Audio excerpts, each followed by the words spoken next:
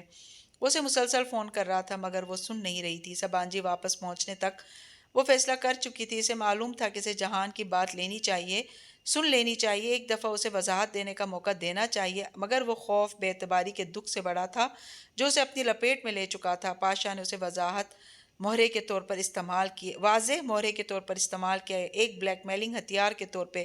یہ سب جرم کی دنیا کے ساتھی تھے، کرمنلز، اسے ان کے درمیان نہیں رہنا تھا اب۔ اس نے فیصلہ کر لیا تھا، پہلی دفعہ سے استنبول سے بہت ڈر لگا تھا۔ اسے جلد از جلد واپس پاکستان پہنچنا تھا، اس کا گھر دنیا میں اس کی واحد محفوظ پناہ گاہ تھی۔ حالے اس سے پوچھ رہی تھی مگر وہ کچھ بھی بتائے بغیر مسلسل بے آواز روتی سامان پیک کر رہی تھی۔ نہ بیوق ادا نہ لندن، اسے اپنا آخری مہینہ پاکستان میں گزارنا تھا، پھر جولائی میں 2 دن کے لیے وہ آ کر کلیئرنس کر ڈالے گی۔ فلائٹ رات کو ملی اور تب تک ہر مرحلے پہ حالے نے اس کی بہت مدد کی۔ سبانجی کو ایسے چھوڑے گی اس نے کبھی نہیں سوچا تھا، سب کچھ ادھورا رہ گیا تھا۔ وہ لڑکا پھر کبھی نہیں ملا جو ڈی جے کے گڈ مارننگ کا جواب دیا کرتا تھا۔ ادھوری یادیں، پورے دکھ۔ اس نے ابا کو مختصر سا بتا کر فون آف کر دیا تھا۔ وہ واقعی بہت زیادہ ڈر گئی تھی، اسے بس جلد از جلد وہاں سے نکلنا تھا۔ ایئرپورٹ پہ بھی وہ بہت پریشان اور چڑچڑی سی ہو رہی تھی۔ جب آفیسر نے اسے لیپ ٹاپ ہینڈ کیری میں رکھنے کو کہا تو اڑ گئی۔ مجھے اتنا بھاری ہینڈ کیری نہیں اٹھانا، بس یہ اس کا ڈی جے کو ایک آخری خراج تھا۔ جب فلائٹ نے استنبول سے ٹیک آف کر لیا اور مرورہ ان کے قدموں تلے آ گیا تو اس کے دل کو ذرا سکون ملا۔ بالآخر وہ اپنے گھر واپس جا رہی تھی۔ بس بہت ہو گیا ایڈونچر، بہت ہو گئے پزل وہ چونکی اور پھر جلدی سے پرس کھولا، مخملی سیاہ ڈبی اندر محفوظ پڑی تھی۔ وہ سارا دن اتنی پریشان رہی کہ اسے بھول ہی گئی، جانے اس میں کیا تھا۔ دھڑکتے دل کے ساتھ اس نے ایک ہاتھ میں ڈبی پکڑ کر دوسرے ہاتھ سے اس کا ڈھکن کھولا۔